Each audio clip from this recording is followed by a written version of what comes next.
Welcome to the Tam King International Talks, and would love to welcome everyone that is joining us from everywhere else, including those that are with us here today. On this moment, I would like to introduce Dr. Alfred Sawadogo, who's going to present to us a subject that is entitled L'Afrique sera-t-elle spectatrice ou actrice de la révolution de l'IA? Today, we're going to discuss whether Africa is going to participate in the AI revolution or is just going to watch by the sidelines. So with this topic well introduced, I would love to welcome Dr. Alfred Sawadogo, who's going to guide us in today's session, and would love to remind each and everyone to be ready to ask questions and also take notes so that we can discuss and understand what he's here to present to us. Dr. Alfred, it's on to you. Okay, thank you, Eliud. Thank you to Zineb. Je vais switcher en français alors. Merci à Zineb d'avoir coordonné donc l'organisation du webinaire. Merci à Eliud pour la modération. Et je remercie également tous les participants qui sont là pour parler d'un sujet qui est crucial. C'est le sujet de l'intelligence artificielle. On en entend parler donc dans les médias et donc dans les différents cercles étatiques. Il s'agit pour nous de comprendre qu'est-ce que l'Afrique peut tirer de l'intelligence artificielle, comment l'Afrique est positionnée par rapport à la dynamique donc de l'intelligence artificielle. Et donc, j'aurai le plaisir de partager avec vous quelques points. C'est un support de réflexion qui va nous permettre donc d'aborder différents points. Et à la fin, si vous avez des questions, si vous avez des commentaires, ou bien même s'il y a des points qui n'ont pas été abordés mais qui vous tiennent à cœur, vous pourrez prendre la parole pour évoquer ce point et je pourrai aussi apporter donc des éléments pour éclairer la réflexion. Voilà. Donc, je vais partager mon écran sans plus tarder. C'est parti. Je vous laisse me confirmer que vous voyez bien mon écran.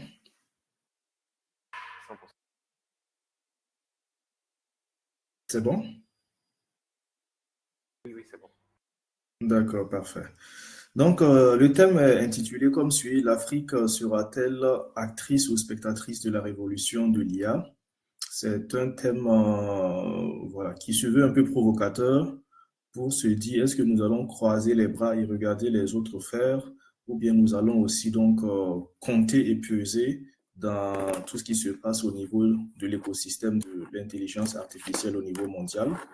Je suis donc Alfred Sawadogo, docteur en télécommunications et chercheur sur la gouvernance de l'IA.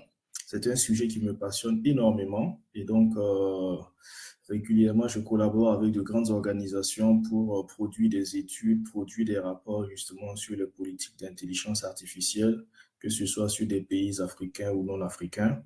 J'ai mené pas mal de recherches sur ces questions et je vais m'évertuer donc pendant ces moments à vous partager quelques points qui me paraissent les plus importants et on pourra continuer ensemble.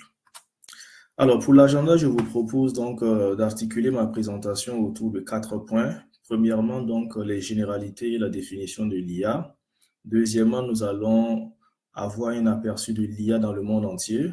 Troisièmement, nous allons nous intéresser aux dynamiques de l'IA en Afrique. Et nous allons finir par des propositions en vue donc de développer l'IA en Afrique et faire en sorte que le continent soit un acteur et non pas un spectateur de la révolution de l'intelligence artificielle. Alors, au niveau des généralités et définitions de l'IA, le constat qui s'impose aujourd'hui, c'est que l'IA est quasiment partout. Vous voyez, lorsque vous considérez donc tout ce qui vous entoure, vous allez vous rendre compte que l'IA s'installe de plus en plus dans quasiment tous les domaines. Rien qu'avec votre téléphone, si vous avez l'option reconnaissance faciale, c'est une technique qui utilise donc l'intelligence artificielle. Lorsque vous discutez avec un chatbot, que ce soit donc ChatGPT, Gemini ou tout ce que vous connaissez comme chatbot, ce sont des intelligences artificielles. Sur les réseaux sociaux également, les IA sont beaucoup utilisées, notamment donc les algorithmes de recommandation sont déterminés par des IA. Les algorithmes de recommandation sont les algorithmes qui vont déterminer en fait qu'est-ce qui apparaît sur votre fil d'actualité. Voilà, vous voyez par exemple, on vous présente des photos de vos amis, on vous présente du contenu de comédiens, des contenus de footballeurs, de chanteurs, etc., etc. Donc, c'est un algorithme en fait d'intelligence artificielle qui va déterminer, donc, suivant vos interactions, suivant le temps que vous passez sur les différentes pages, les différentes publications, il y a des IA donc qui vont déterminer ce qui va apparaître sur votre fil d'actualité. Si vous avez également les assistants vocaux sur vos téléphones, c'est de l'intelligence artificielle, notamment Siri.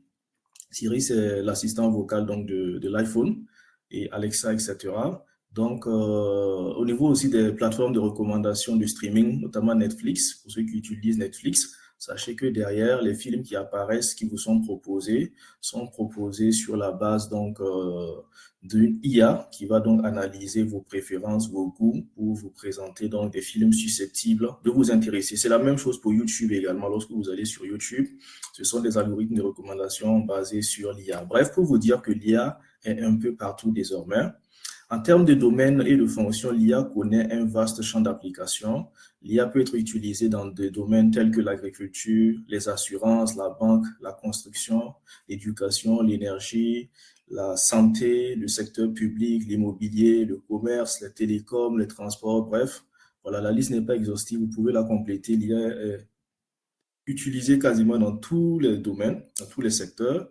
Et maintenant, les départements dans lesquels on applique l'IA, on peut appliquer l'IA dans le département marketing. Par exemple, vous avez une entreprise donc, qui fait du commerce. Dans votre département marketing et vente, vous pouvez utiliser des applications d'IA. Des applications d'IA, par exemple, pour mieux cibler donc, vos clients, pour personnaliser donc, les offres que vous faites aux clients, ou bien pour améliorer l'expérience utilisateur des clients, etc., etc. Donc, justement, il y a le service client également qui est un des départements qui est beaucoup touché par les intelligences artificielles. On peut aussi utiliser l'IA dans le département recherche et développement, utiliser l'IA dans l'ingénierie logicielle, c'est très utilisé actuellement. Et donc, il y a des programmeurs qui ne programment plus beaucoup de code parce que tout simplement, l'IA les aide à gagner beaucoup de temps et malheureusement, certains ont été remplacés. Il y a aussi la logistique. L'IA est utilisée pour optimiser la logistique. Vous faites des livraisons, donc vous faites entrer les données pour que l'IA optimise donc, votre secteur logistique. Et aussi, l'IA est utilisée au niveau du juridique et des finances. Vous voyez, donc, c'est assez large comme champ d'application. Maintenant, si on en revient donc à l'usage de l'IA dans le monde, on se rend compte qu'en 2025, 16,3% de la population mondiale avait utilisé au moins un outil d'IA générative. Voilà, quand on dit donc 16,3% de la population mondiale, on est autour d'une personne sur 6. Vous voyez donc que l'IA gagne des proportions de plus en plus élevées. Chaque semaine, il faut noter qu'il y a plus de 800 millions de personnes qui utilisent ChatGPT. ChatGPT, c'est l'IA donc générative la plus utilisée. Et aussi, il faut noter qu'en 2025, maintenant, concernant les entreprises, il y a 20,2% des entreprises dans les pays de l'OCDE, bon, les pays les plus riches, qui déclaraient utiliser l'IA contre 14,2% en 2024 et 8,7% en 2023. Donc, vous voyez comment la progression est exponentielle. On passe de 8,7 à 14% en 2024 et en 2025, nous sommes tout de suite à 20%. Donc, vous voyez que la tendance est haussière.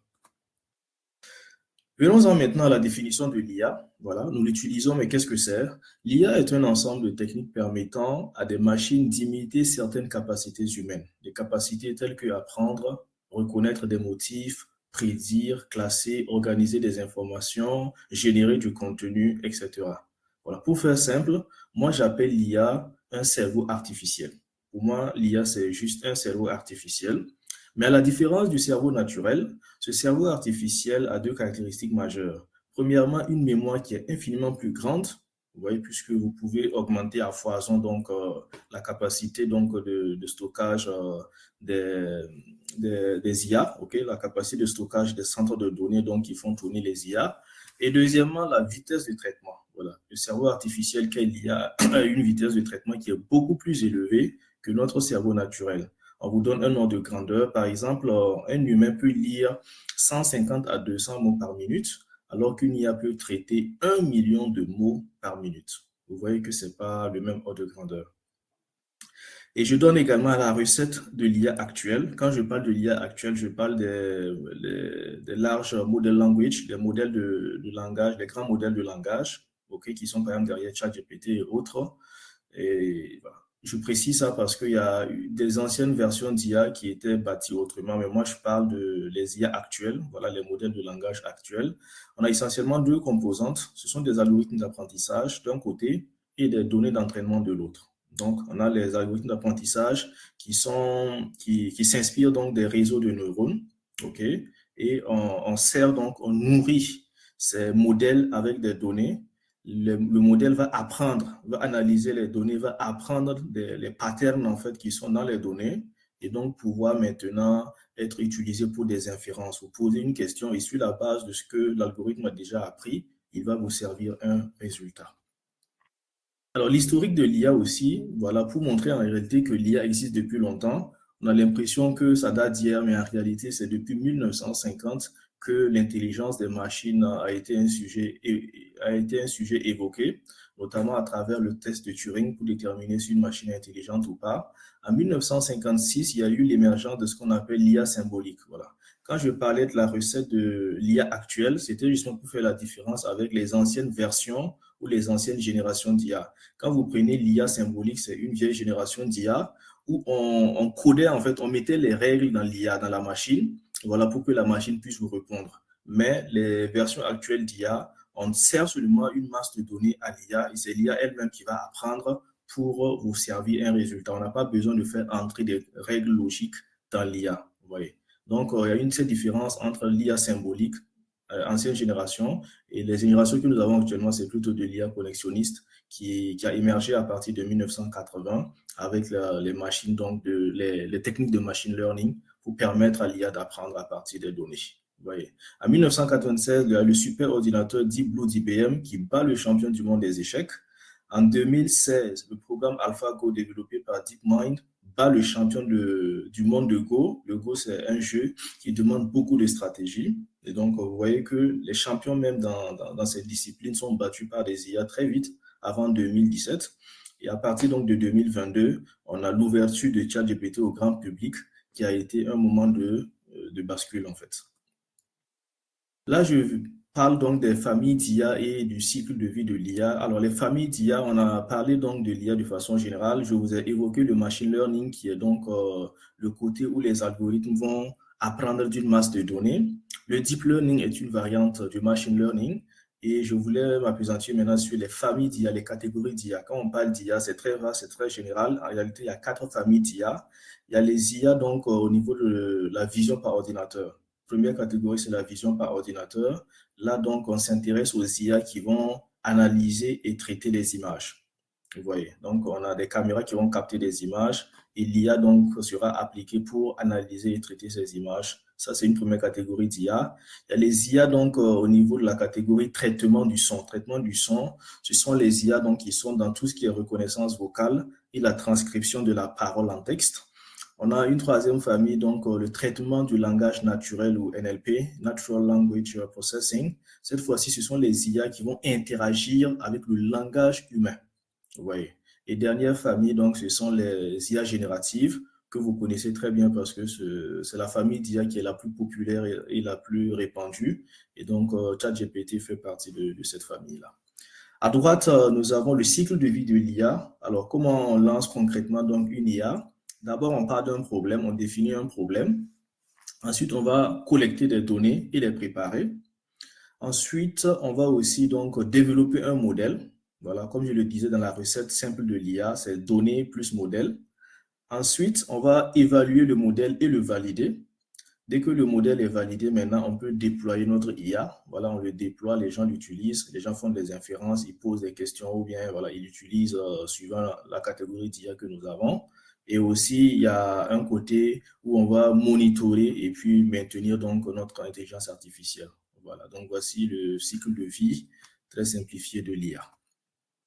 Alors, les IA les plus connus, donc, il y a notamment, comme je le disais, ChatGPT, il y a Gemini, Copilot, Perplexity, Claude, DeepSeek, Notebook LM, Canva, etc. Vous les connaissez sûrement parce qu'on les utilise énormément. Alors, ce que l'IA apporte, c'est quoi? C'est déjà un gain de temps. Donc, une tâche que vous mettiez, par exemple, 5 heures à faire, avec l'IA, vous pouvez faire cette tâche en 5 minutes. Vous voyez, donc c'est un gain de temps énorme que d'aucuns qualifient donc de productivité. Il y a également un gain en termes d'innovation. L'IA permet d'innover. C'est-à-dire que si vous êtes voilà, un professionnel, vous êtes dans un domaine donné et vous cherchez de nouvelles idées, vous n'en avez pas. Si vous questionnez bien donc l'IA peut vous proposer, ah, en faisant ceci, en faisant cela, vous pouvez faire telle chose. L'IA peut vous proposer, voilà, proposer de nouvelles idées qui vont aboutir à de nouvelles, à des innovations, à des nouveautés. Et donc, l'IA est un facteur d'innovation qui est puissant, vous voyez. Et c'est un point qui est très important à noter. Troisième point, l'IA aussi aide à la prise de décision, parce que, en fait, l'IA va analyser de grandes quantités de données, vous voyez, pouvoir donc les organiser, les structurer, en tirer des patterns, en tirer, en fait, des informations qui vont éclairer votre prise de décision. Voilà. Imaginez si vous devez consulter 1000 documents pour prendre une décision. L'IA donc peut marcher ces 1000 documents, vous voyez, en quelques instants et vous faire sortir les indicateurs clés qui sont dans ces 1000 documents et vous permettre donc de décider en conscience, en toute conscience, vous voyez. Maintenant, au niveau des perspectives de l'IA, on a parlé beaucoup des IA génératives, mais il faut dire que maintenant, nous sommes plutôt dans une logique d'aller vers les IA agentiques. L'IA agentique, donc, c'est un agent IA à qui on fixe un objectif à atteindre. Voilà. L'IA générative que nous avons actuellement, par exemple, ChatGPT, vous lui posez une question et l'IA vous répond. Alors qu'au niveau de l'IA agentique, on va plutôt lui fixer un objectif. Vous voyez, un objectif qui va impliquer un certain nombre d'étapes, un certain nombre de séquences intermédiaires pour atteindre un résultat donné. Donc, la différence, elle est claire, elle est nette, puisque l'IA agentique vous permet de faire plus de choses, en fait, que les prompts au niveau de l'IA générative. Je prends un exemple très simple. Si on veut automatiser une campagne de marketing, on peut donc créer un agent IA donc qui va automatiser la campagne de marketing. C'est-à-dire que vous allez dire à l'agent IA, nous voulons donc automatiser une campagne de marketing sur le lancement de notre nouveau produit. Voilà, vous lui donnez toutes les informations et l'IA donc va prendre ça comme objectif, ok, et puis travailler sur toutes les séquences intermédiaires pour automatiser votre campagne de marketing. Et au finish, vous aurez un résultat de campagne marketing automatisé. Vous voyez, donc ça c'est un agent. C'est comme un employé, entre guillemets. Ouais, c'est comme un employé, entre guillemets. Mais si c'était l'IA générative que vous voulez utiliser pour automatiser votre campagne de marketing, vous allez passer votre temps à faire des prompts. Vous allez dire, bon, on a une campagne de marketing, propose-nous un thème. Il va proposer le thème. Propose-nous une stratégie. Il va proposer une stratégie. Donne-nous la cible, etc., etc. Tu vois, vous allez faire plusieurs prompts comme ça au fur et à mesure, questionner, aller-retour, aller-retour. Alors que l'IA agentique, vous lui donnez simplement l'objectif et l'IA agentique va se débrouiller pour atteindre l'objectif. Maintenant, passons au deuxième point, l'IA dans le monde. Alors, les dynamiques de l'IA dans le monde, il y a un intérêt grandissant. Ce qui est sûr, c'est qu'il y a un intérêt grandissant donc pour l'intelligence artificielle. Et on observe qu'il y a eu une accélération dans les années donc 2010-2013. À gauche, vous avez le nombre de papiers, le nombre de publications scientifiques sur l'intelligence artificielle de 2013 à 2023. Et comme vous pouvez le voir, la tendance est haussière, ça monte. Okay. On passe par exemple de 100 000 publications en 2013 à plus de 240 000 publications scientifiques en 2023. Vous voyez. Et à droite, on a un graphe qui nous montre le nombre de brevets accordés donc autour de l'intelligence artificielle. Et là, vous voyez une progression qui est exponentielle, puisque en 2010, on avait moins de, on va dire quoi, moins de 7000, voilà, quelques milliers, on avait juste quelques milliers de brevets qui étaient accordés. Et en 2023, on a plus de 120 000 brevets donc, qui ont été accordés autour de l'intelligence artificielle. Vous voyez donc que tout le monde entier s'intéresse de près à la dynamique de l'intelligence artificielle. Quelques chiffres aussi pour vous donner une idée. À l'horizon 2035, l'économie mondiale pourrait être jusqu'à 15 fois plus grande qu'elle ne l'aurait été sans l'intégration massive de l'IA. Ça, c'est du cabinet PwC. Le marché mondial de l'IA est évalué à 244 milliards de dollars en 2025 et 800 milliards de dollars en 2028. Vous voyez comment ça monte. Les géants de la tech, notamment Amazon, Alphabet, Microsoft et Meta, prévoient jusqu'à 665 milliards de dollars d'investissement en 2025. Voilà. Donc, chaque année, ces entreprises ne font qu'injecter beaucoup d'argent dans l'IA. Et sur le plan mondial, le cabinet Gartner estime que la dépense mondiale IA devrait atteindre près de 2528 milliards de dollars en 2026. Et le Fonds monétaire international estime que 40% des emplois dans le monde pourraient être affectés par l'IA, avec des impacts plus importants sur les économies avancées. Sur les économies avancées, notamment, il y a 60% des emplois qui pourraient être affectés par l'intelligence artificielle. Quels sont les impacts attendus alors dans les différents domaines? Dans la santé, par exemple, on s'attend à ce que l'IA fasse en sorte que les diagnostics soient plus rapides, qu'il y ait aussi une baisse de coûts et donc pouvoir toucher des populations un peu plus éloignées des systèmes de santé traditionnels. On espère sur le plan de l'éducation que l'IA permettra donc de personnaliser donc l'apprentissage. Vous voyez, en fonction du niveau donc de l'élève, qu'on lui donne des exercices adaptés, qu'on lui donne du contenu adapté. L'IA aussi donc va aider à réduire ou à creuser les inégalités. Voilà. Donc, ce sont des effets qui sont attendus au niveau de l'éducation. Au niveau de l'emploi, comme je le disais, on estime que 40% des emplois pourraient subir des transformations. Il y a des emplois qui vont disparaître et il y a de nouveaux métiers aussi qui vont apparaître. Au niveau de l'agriculture, on s'attend à ce que l'IA apporte plus de productivité. Donc, c'est-à-dire qu'avec les ressources actuelles agricoles, qu'on puisse avoir des productions plus importantes, plus significatives et donc atteindre une sécurité alimentaire dans la plupart des régions du monde. Au niveau de l'industrie et de l'énergie, l'apport de l'IA va causer des gains de productivité, va conduire à des gains de productivité et aussi on compte utiliser l'IA dans la transition énergétique. Par exemple, il y a des gens qui travaillent sur l'utilisation de l'IA dans tout ce qui est développement de l'énergie solaire.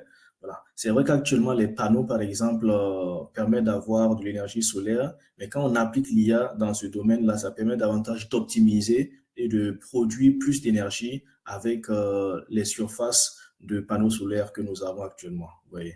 Et en termes de gouvernance aussi, l'IA va apporter, par exemple, plus d'efficacité dans le service public. En fait, dans le service public, l'IA peut être utilisée pour l'efficacité opérationnelle des fonctionnaires. L'IA peut être utilisée pour proposer de nouveaux services. Par exemple, au lieu de se déplacer pour faire votre certificat de nationalité, que vous puissiez faire cela à distance. Et l'IA aussi va aider au niveau de la prise de décision, comme aide à la prise de décision des responsables au sein des administrations publiques. Oui. Donc, voici, avec aussi des risques éthiques qu'il faudra forcément adresser, mais voici quelques impacts qui sont attendus dans différents domaines.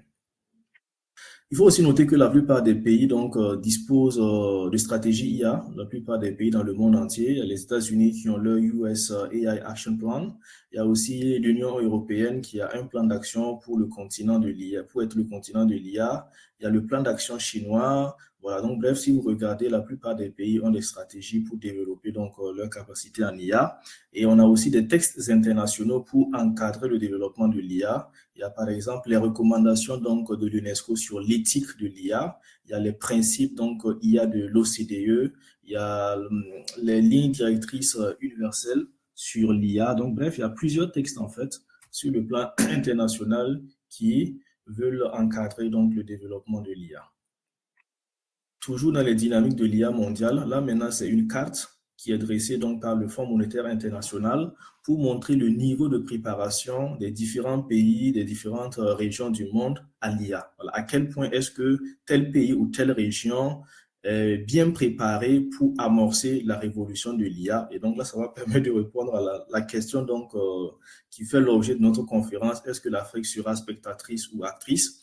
Là, vous pouvez voir, en fait, il y a un code couleur pour vous montrer, et puis des chiffres à droite pour vous montrer l'état des lieux. En gros, tout ce qui est en jaune, ce sont les pays ou les régions où les pays ou les régions où l'écosystème n'est pas encore favorable à la révolution de l'intelligence artificielle. Et lorsque vous allez donc au bleu foncé, ce sont les pays qui sont les mieux placés pour tirer le meilleur parti de l'intelligence artificielle. Et donc là, vous voyez que la plupart des pays africains sont en jaune. Ça veut dire qu'on n'est pas très bien préparé pour amorcer la révolution de l'IA. Et les pays les plus avancés, c'est notamment donc les pays européens, le Canada, les États-Unis, comme vous le voyez, qui sont en bleu foncé. Il y a aussi l'Australie, il y a aussi la Chine, le Japon.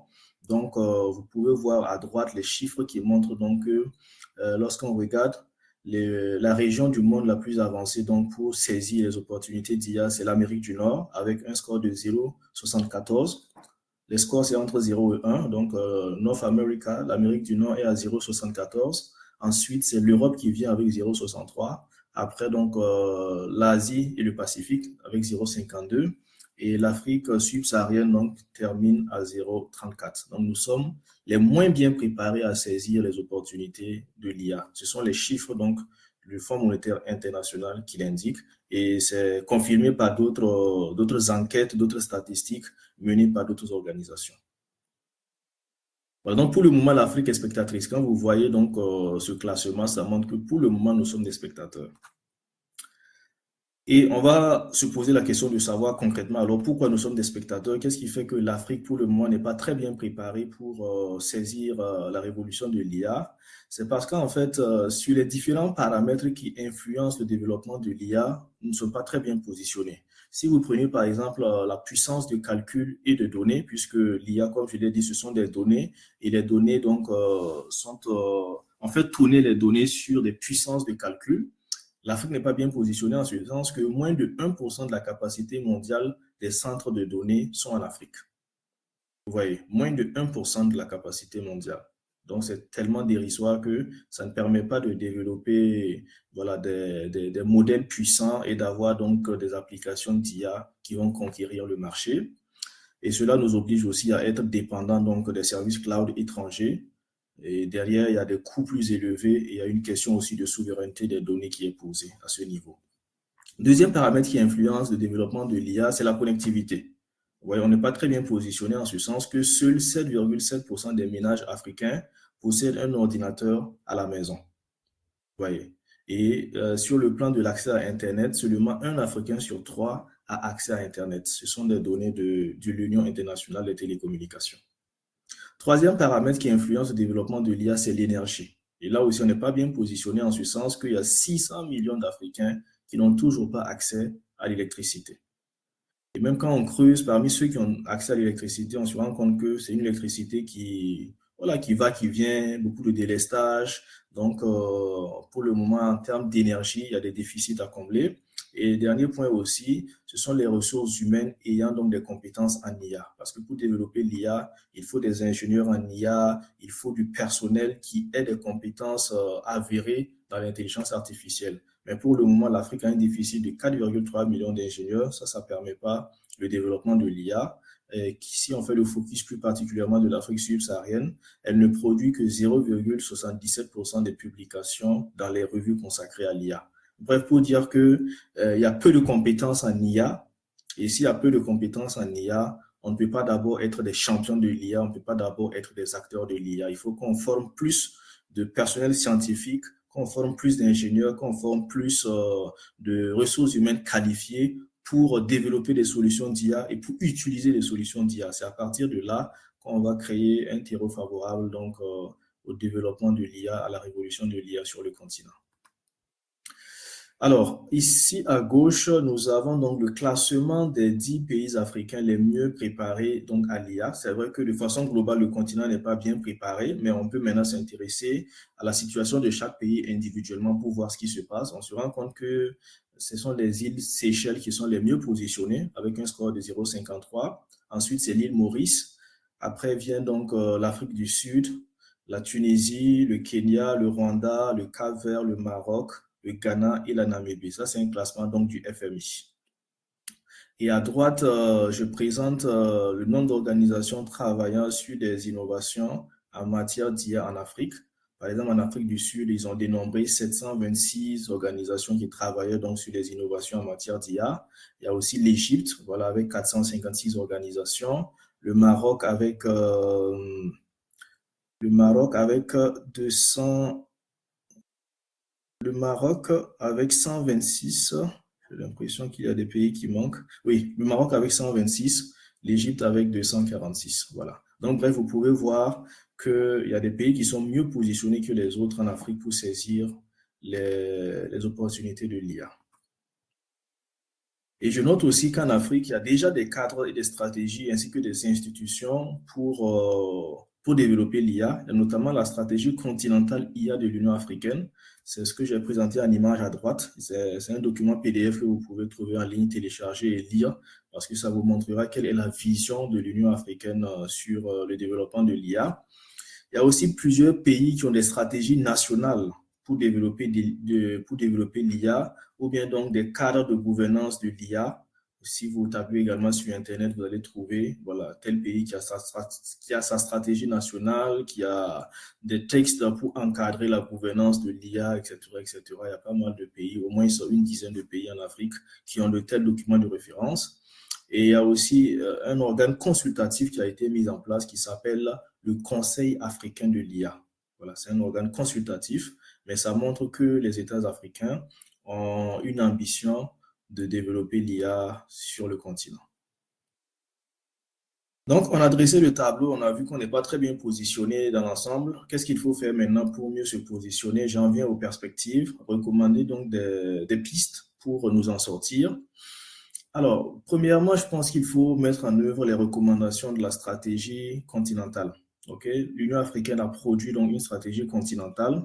Pour moi, donc, c'est la priorité, c'est déjà d'appliquer exactement ce qui est écrit dans cette stratégie. Elle n'est pas parfaite, mais c'est un premier pas pour développer l'IA sur le continent. Il faut un document qui harmonise en fait notre vision et que tous nous travaillons autour de ce document. Et concrètement, il s'agira de renforcer par exemple l'infrastructure numérique en investissant massivement dans les ressources de calcul, voilà les centres de données par exemple, pour garantir également un accès à une électricité fiable via les énergies renouvelables et étendre la connectivité haut débit. Deuxièmement, il faut former une main-d'œuvre qualifiée. Et pour cela, il s'agit d'investir dans l'éducation scientifique et des programmes de formation spécialisés pour développer l'expertise technique et éthique locale. Troisième piste, c'est harmoniser les politiques régionales de données. Cela permettra donc un échange plus fluide des données, voilà, des données transfrontalières, des données d'une frontière à l'autre, d'un pays à l'autre, puisque en fait les données sont le carburant de l'IA. Si vous n'avez pas de carburant, vous ne pouvez pas vous déplacer. C'est la même chose avec l'IA. S'il n'y a pas de données, vous n'avez pas donc d'application d'IA. Quatrièmement, on doit explorer des financements innovants puisque tout ce qu'on dit là, former les gens, renforcer l'infrastructure de calcul, ça demande de l'argent. Donc, il faut trouver des voies et moyens pour financer donc nos capacités en IA. Et pour cela, donc, on peut penser à des moyens tels que le capital risque, la dette à risque et des initiatives de financement conjointes. On peut aussi penser donc au réseau de la diaspora. Il y a pas mal de pistes à explorer pour financer donc le développement de l'IA sur le continent. Cinquièmement, donc cibler les secteurs à fort impact. Voilà, plutôt que de se lancer dans tous les secteurs en voulant tout faire tout de suite et maintenant, vu qu'on n'a pas beaucoup de ressources, il serait plus stratégique en fait de se focaliser sur des secteurs qu'on va identifier comme à fort impact. Il peut s'agir par exemple de l'agriculture. L'agriculture, c'est un secteur à fort impact en Afrique. La santé également, l'éducation et l'environnement de même. Donc, on se focalise sur ces priorités-là pour développer des applications d'IA. Et quand ça va produire des résultats, on pourra étendre à tous les autres secteurs. Voilà. Pour dire simplement qu'on ne peut pas tout faire en même temps, il faut prioriser, il faut donc cibler des secteurs stratégiques d'abord. Sixième piste, mutualiser les ressources régionales. Et moi, je souscris pleinement donc à cette logique, vraiment d'aller dans une sorte de régionalisation en fait du développement de l'IA, c'est-à-dire que l'Afrique du Nord, vous devez vous mettre ensemble pour développer l'IA, l'Afrique de l'Ouest, l'Afrique de l'Est, l'Afrique centrale, l'Afrique du Sud et l'Afrique australe également. Voilà, chaque région doit avoir des ambitions de construire des data centers communs, de construire voilà, des politiques d'échange de données, de construire des centres de recherche, des centres d'excellence en IA. Pour moi, c'est comme ça. Au lieu que le Maroc, de son côté, cherche à avoir son centre d'excellence, il faut que l'Afrique du Nord ait des centres d'excellence. Au lieu que le Burkina cherche à avoir son centre d'excellence à lui seul, l'Afrique de l'Ouest doit avoir son centre d'excellence pour enseigner l'IA, pour faire de la recherche en IA, des hubs d'innovation, voilà, à l'échelle régionale, où on aurait plus de fonds pour soutenir les startups. Moi, je pense que c'est la bonne voie, plutôt que d'aller chacun de son côté, essayant de faire un petit truc. Non, mettons-nous ensemble, mutualisons les ressources, d'autant plus qu'elles ne sont pas abondantes, mutualisons le peu de ressources que nous avons et ça nous permettra donc de faire plus de choses. Et septième piste, je propose d'activer les leviers de la diplomatie internationale. Il y a notamment des chercheurs internationaux qui ont fait plusieurs propositions. Et l'une des propositions, c'est de créer un fonds mondial pour l'IA. Et ce fonds mondial aura pour mission donc de financer l'IA dans les pays où l'IA n'est pas encore développée afin de réduire la fracture en IA. Et donc ça, c'est une proposition que les pays africains doivent soutenir. On doit faire un plaidoyer puissant autour de cette proposition. Et si jamais cela passe en application, on va bénéficier de plusieurs milliards de dollars justement pour développer l'écosystème de l'IA dans nos pays et dans nos régions. Et je vais finir par là. Je vais finir par là pour dire que l'IA n'est pas seulement un outil. Pour moi, l'IA est plus un enjeu de société qu'un outil. Et je vais m'expliquer pourquoi je dis que l'IA est plus un enjeu de société qu'un outil. C'est parce que l'IA comporte des risques qui peuvent nuire gravement aux individus, à l'économie et à la société tout entière. L'IA, par exemple, comporte des erreurs, ce qu'on appelle les hallucinations. Vous pouvez poser une question à l'IA et l'IA donc donne une fausse réponse. Et si vous lancez là-dedans sans un recul pour juger le résultat donc des réponses, vous allez donc prendre pour argent comptant tout ce que l'IA vous dit, alors que l'IA peut se tromper. Il lui arrive de se tromper. Donc, quand vous l'utilisez, soyez conscient que l'IA peut faire des erreurs. Prenez les informations que vous donne l'IA, allez maintenant sur Google pour encore checker, vérifier, vous assurer que l'information est vraie avant de l'utiliser ou avant de la considérer comme vraie. Deuxièmement, l'IA aussi peut présenter des biais, ce qui va conduire à des discriminations. On disait que le carburant de l'IA, ce sont les données. Voilà. Et les données peuvent être entachées de biais. On peut vous servir des données qui ne prennent pas en compte certains groupes sociaux. Vous voyez, il y a un cas emblématique avec Amazon. Amazon, dans les années 2014, je crois, qui avait mis en place en fait une application d'IA pour le recrutement. Une application d'IA en fait qui aide au recrutement de nouveaux employés au sein d'Amazon. Et il se trouvait en fait que les données qui ont servi à nourrir cette IA, ce sont des données où les hommes étaient majoritaires et où il n'y avait quasiment pas de femmes. Et donc l'IA a compris que les meilleurs profils sont les hommes, ce qui n'est pas vrai bien sûr. Et tout de suite, quand une femme postule pour un poste, c'est comme si l'IA tout de suite écarte la candidature de cette femme. Parce que pour l'IA, les meilleurs profils sont des hommes. Et pourquoi l'IA croit cela? C'est parce que l'IA a été nourrie par des données, des CV, qui étaient essentiellement des CV d'hommes. Donc, vous voyez comment l'IA peut écarter des groupes sociaux ou des groupes de personnes, les empêchant de saisir des opportunités, ce qui va créer de graves problèmes sociaux, parce que ce sont des citoyens comme tout le monde, qui ont les mêmes droits, les mêmes chances comme tout le monde. On ne peut pas les discriminer ainsi. Vous voyez, sur une base qui n'est pas qui est complètement arbitraire et qui est tout à fait inacceptable. Vous voyez. Donc, il faut être conscient de ce risque aussi de biais et discrimination. Troisièmement, il y a un risque de surveillance de masse, c'est-à-dire qu'un État peut choisir d'utiliser donc l'IA pour surveiller chaque individu. Vous voyez, pour surveiller chaque individu, on peut surveiller chacun de vos gestes, chacune de vos paroles. On peut vous surveiller chaque minute, chaque instant pour voir est-ce que ce que vous dites est normal, est-ce que, voilà. Vous voyez, donc ça devient un État policier, ça devient intenable puisque le citoyen doit être libre. Quand vous êtes surveillé, vous n'êtes pas libre. Voilà, vous n'êtes pas libre d'aller où vous voulez, de faire ce que vous voulez. Et ça contraint la liberté. Alors que nous savons que la liberté, c'est un droit fondamental, c'est un droit humain fondamental. Autre risque associé à l'IA, c'est la perte d'emploi. Voilà. Les IA ont des capacités de plus en plus élevées. Les chiffres montrent par exemple que les capacités des IA doublent quasiment chaque 4 mois. chaque 4 à 7 mois, les capacités doublent. Ce qui veut dire que même si aujourd'hui, il y a des tâches que l'IA ne peut pas faire, dans 5 mois, dans 10 mois, dans 2 ans, l'IA pourra très sûrement faire ces tâches. Vous voyez, et si on se projette ainsi, on se rendra compte que quasiment tous les métiers sont exposés à l'IA et la plupart des métiers peuvent être remplacés. La plupart des travailleurs pourront être remplacés, notamment pour tout ce qui est les tâches cognitives, là, les juristes, les financiers et tout ça. Voilà, tout ça, ce sont des tâches qui pourront être automatisées. Et si on automatise ton travail, qu'est-ce que toi tu deviens? Tu seras au chômage, ce qui pose des problèmes socio-économiques énormes.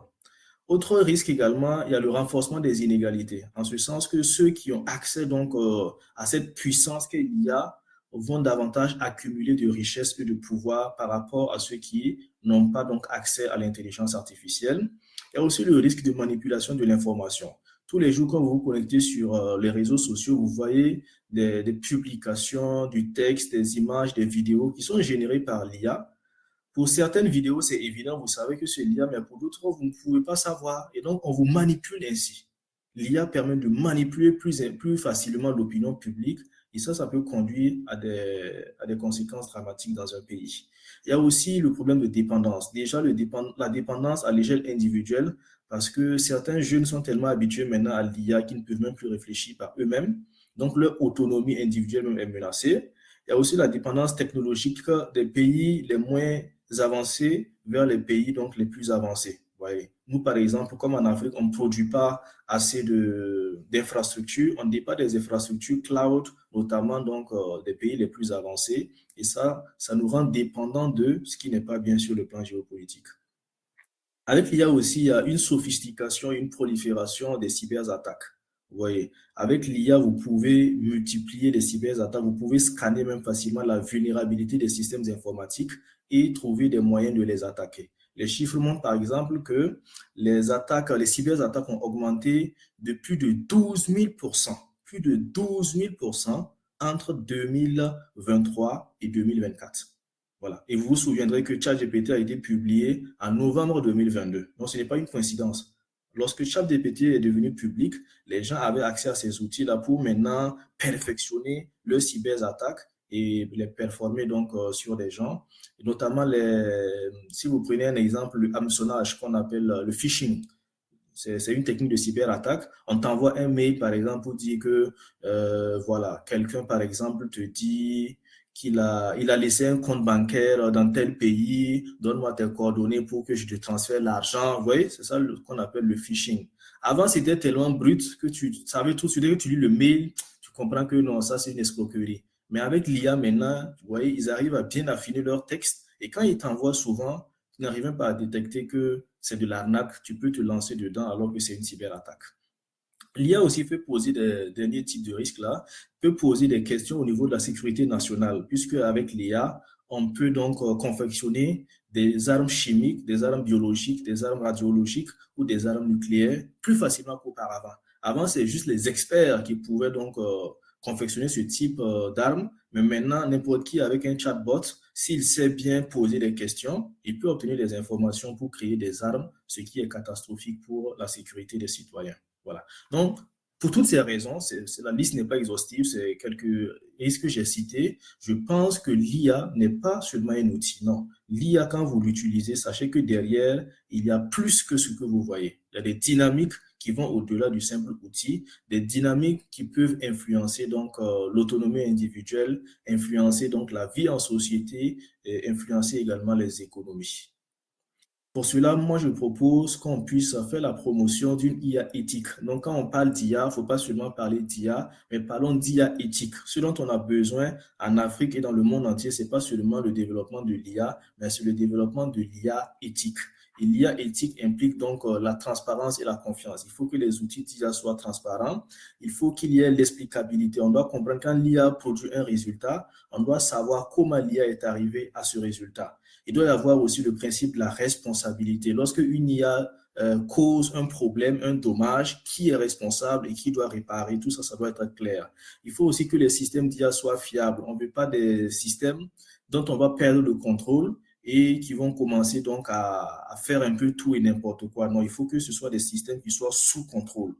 Également, on veut des systèmes donc, qui assurent le principe d'équité et d'inclusion. On ne veut pas des systèmes qui vont discriminer, par exemple, les femmes négativement ou bien discriminer les handicapés, discriminer les langues africaines. On ne veut pas de ce type d'IA.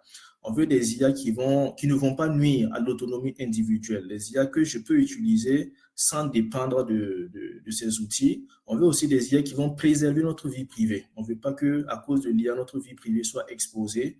On veut aussi des IA qui vont protéger nos données personnelles. Voilà. Mes données personnelles relèvent de mes droits, donc je ne veux pas que l'IA divulgue mes données personnelles. On veut des IA aussi qui ne vont pas nuire à l'environnement, notamment à travers la pollution, à travers donc les gaz, l'émission de gaz, l'intensification des gaz à effet de serre. Et on veut aussi une IA qui respecte la propriété intellectuelle. Il ne faudrait pas qu'on vole nos livres, nos articles sur Internet pour nourrir l'IA et derrière, on n'a même pas donné notre consentement et on ne sera pas rémunéré pour cela, alors que ceux qui développent les solutions d'IA se mettent plein la poche. Ça, c'est du vol et ce n'est pas du tout acceptable. Bref, voici donc des valeurs que l'IA doit incarner. Il faut que l'IA respecte ses principes si elle va être éthique et responsable. Donc, je m'arrête par là. Merci pour votre attention. Et puis, donc, pour ceux qui sont intéressés, qui veulent poursuivre, je suis très disponible sur LinkedIn. Je publie beaucoup sur LinkedIn, donc vous pourrez donc me contacter sur LinkedIn. Et aussi, je profite de vous présenter mon livre, mon dernier livre qui vient de paraître. Donc, je ne sais pas si c'est un peu visible, c'est donc Où va l'intelligence artificielle? Je l'ai publié rien que la semaine dernière, donc c'est un livre qui est très frais, qui est très récent.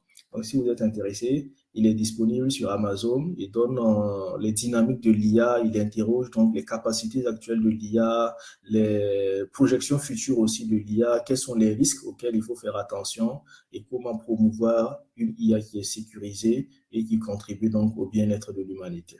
Je m'arrête par là. Si vous avez des questions, n'hésitez pas.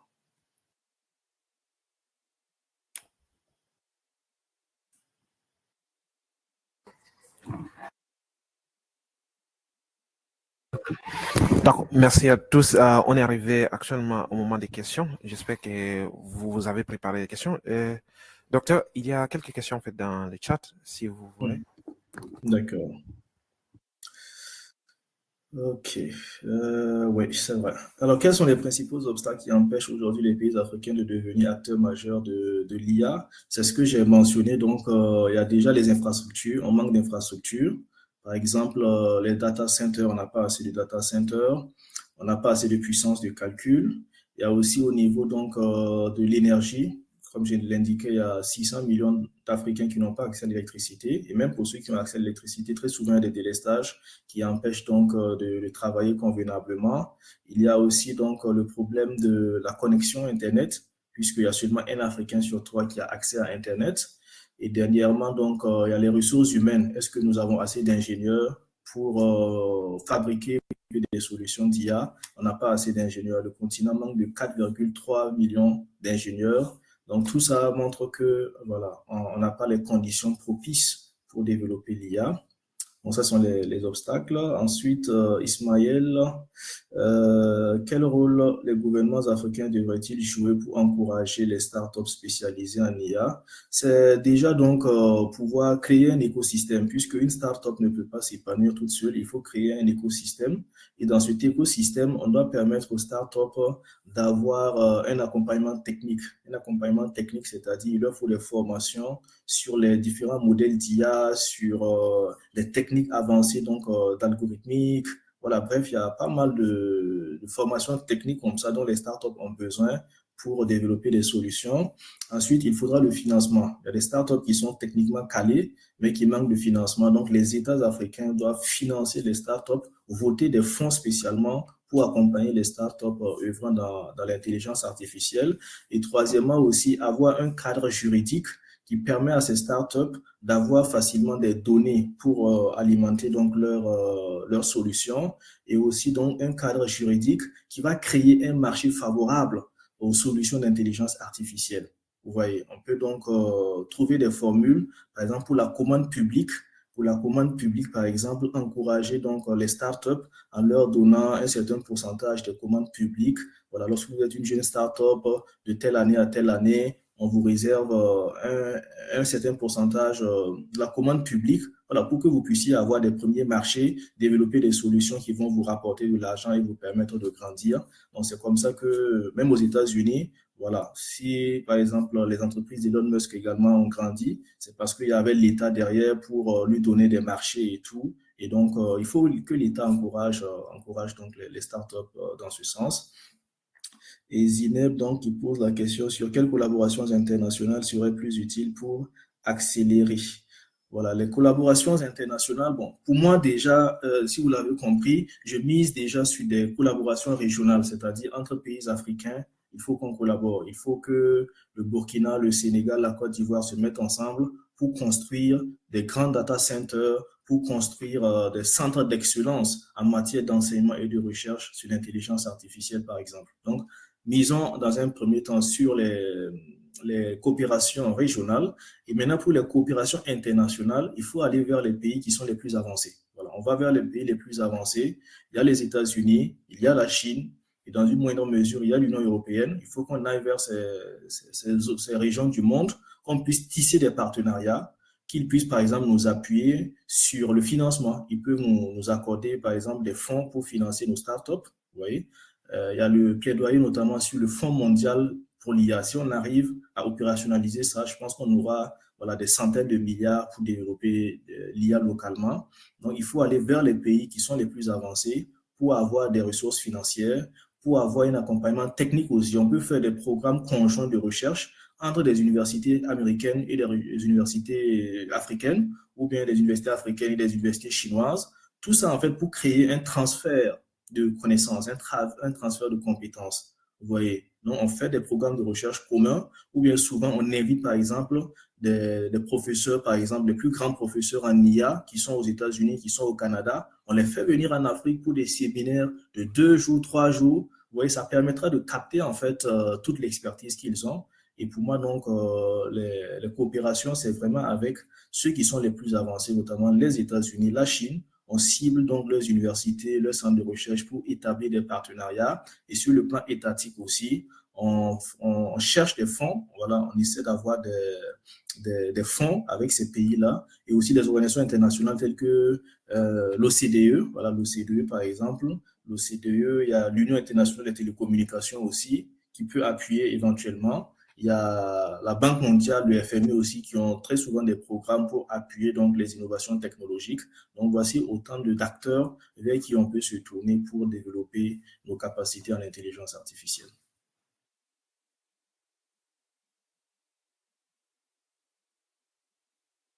Donc, je crois que j'ai épuisé les questions qui étaient dans le chat. Oui. J'ai une question en fait au micro. La question est la suivante, docteur. Vu que nous avons des problèmes déjà économiques dans les pays africains, dans la majorité des pays africains, les problèmes d'emploi, les problèmes de, comme vous avez déjà cité, pensez-vous en fait que ça sera sage de mettre l'IA en avance en fait, ou bien, malgré le fait que ça peut prendre une centaine d'années ou bien une dizaine d'années, prioriser ces problèmes d'abord avant d'avancer dans cette direction? Ouais, je comprends. Votre question est très pertinente. Ta question est très pertinente parce que on a des urgences, ne serait-ce que même manger 3 fois par jour. Il y a des millions d'Africains qui n'arrivent pas à manger 3 fois par jour, qui n'ont pas d'eau potable. Alors, moi, ma vision, c'est il faut trouver le moyen. Je sais que c'est pas facile, mais il faut trouver le moyen de concilier le long terme et le court terme. Le court terme, c'est ça, c'est avoir à manger 3 fois par jour, trouver de l'eau potable pour nos populations, ça c'est le court terme. Le long terme aussi, c'est l'IA, parce que l'IA, c'est une tendance structurelle. L'IA ne va pas disparaître. Et si vous ne regardez pas l'IA aujourd'hui, dans 10 ans, vous serez tellement largué que, voilà, lorsque vous allez finir de répondre à vos besoins immédiats, vous ne serez plus en capacité même de compétir, puisque, voilà, le match sera déjà plié. Vous ne pourrez plus jamais compter, en fait, sur le plan de l'IA à l'échelle internationale, tu vois. Donc, pour moi, en fait, c'est trouver le moyen de concilier ces deux. Et concilier ces deux, c'est se demander comment l'IA peut répondre aux besoins d'alimentation, comment l'IA peut aider aux besoins donc d'eau potable pour les populations, comment l'IA peut aider à éduquer le nombre maximal d'Africains, parce que pour moi, la priorité des priorités, c'est l'éducation, vous voyez. Comment l'IA peut aider, par exemple, à résorber la question énergétique, ainsi de suite, ainsi de suite. Donc, pour moi, en fait, c'est en essayant de concilier le long terme et le court terme à travers des questions du genre comment l'IA peut aider à améliorer, par exemple, le rendement agricole, comment l'IA peut aider donc à améliorer le secteur de l'emploi des jeunes, etc., etc. Donc, voilà. Donc, dans chaque domaine prioritaire, essayer de voir qu'est-ce que l'IA peut apporter et se focaliser maintenant sur ça. Voilà. Sinon, effectivement, l'IA, on peut l'utiliser même pour des cas d'usage qui ne sont pas très significatifs, qui n'ont pas d'incidence majeure sur l'économie du pays. Voilà, ça, ce n'est pas prioritaire pour l'Afrique. L'Afrique doit se concentrer sur des cas d'usage de l'IA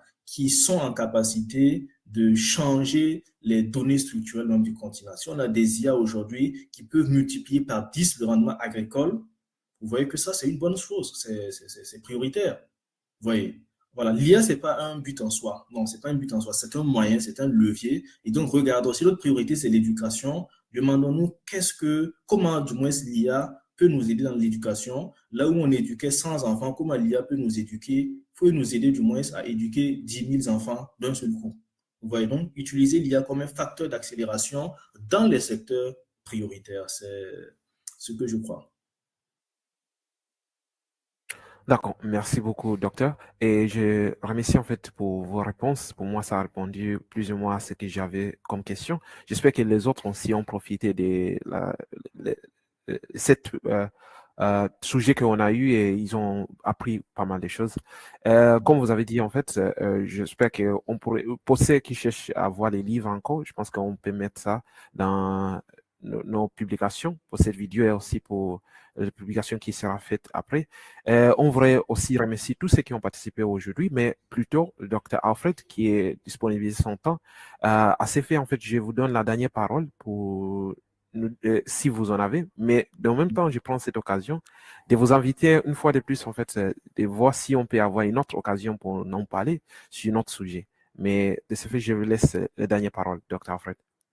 D'accord, merci beaucoup. Merci, c'est un plaisir. J'ai passé un bon moment avec vous. C'est un sujet capital et donc en parler chaque fois, donc c'est important pour qu'on ait une vision claire de ce qu'est l'intelligence artificielle, de ce qu'elle peut apporter donc au tissu africain. Merci de m'avoir écouté de bout en bout. Je vous remercie pour vos questions aussi qui m'ont permis d'apporter des précisions. Et voilà, donc, on pourra rester donc en contact et échanger sur des possibilités encore d'intervention dans les prochains mois. Et merci à vous tous et au revoir. Merci, au revoir. Merci, docteur Alfred. Au revoir, à la prochaine. Merci, Zineb, au revoir.